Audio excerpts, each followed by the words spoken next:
Hi, my name is Steve Ruzicka. I'm the supervisor of the Older Adult Services team at Santa Cruz County Behavioral Health. We provide services for our older adult clients over the age of 60 with a co-occurring complex medical condition. Our team is currently staffed by a psychiatrist who has a geriatric certification, as well as several other nurse practitioners, an occupational therapist, and a therapist, and 3 current case managers. We are currently in the process of hiring 2 additional case managers due to the ever-growing older adult population. We provide our services for our folks anywhere in the community, from independent and supported housing to board and care homes to hospitals, skilled nursing facilities, even homeless centers.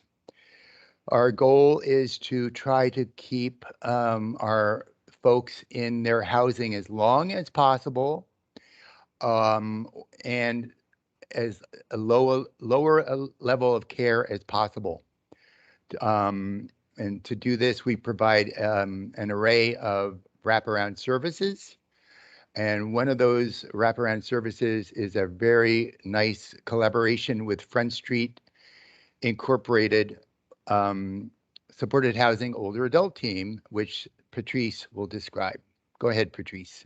Thank you, Steve. So I'm Patrice Soviak, Director of Community Services for Front Street. And Front Street, part of the older adult team, helps provide medication support, OT, and peer support.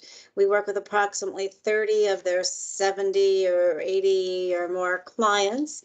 And folks are usually living independently or in supported housing in the community. As with many elderly folks, they may be on multiple medications for both psychiatric and medical conditions, often an average of 10 daily with multiple prescribers, which can be overwhelming to manage, maintain refills, and know who to call.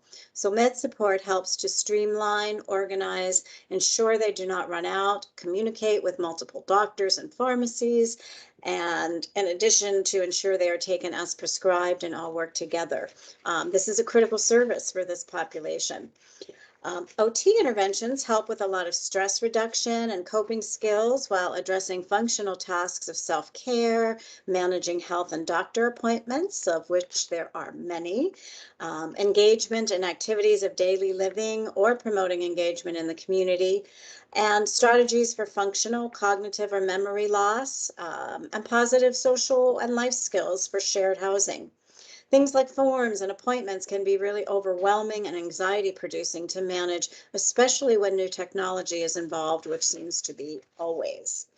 Services are provided in the home or in the community, which also reduces the additional stressors of transportation challenges and mobility issues. The goal is to maintain the ability to live independently for as long as possible or desired and maintain a quality of life. And last but not least, peer supports are often the most cherished service, someone to talk to who genuinely understands their challenges and needs and can provide a social aspect with individuals who often have minimal opportunities for social connections.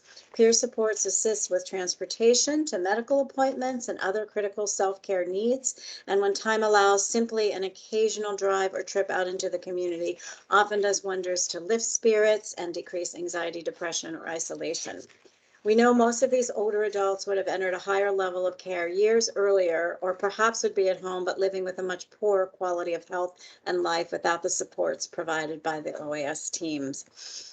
These services support our aging community members to keep their dignity, health, and remain in their homes. All right. Thank you, Patrice, and thank you all for listening.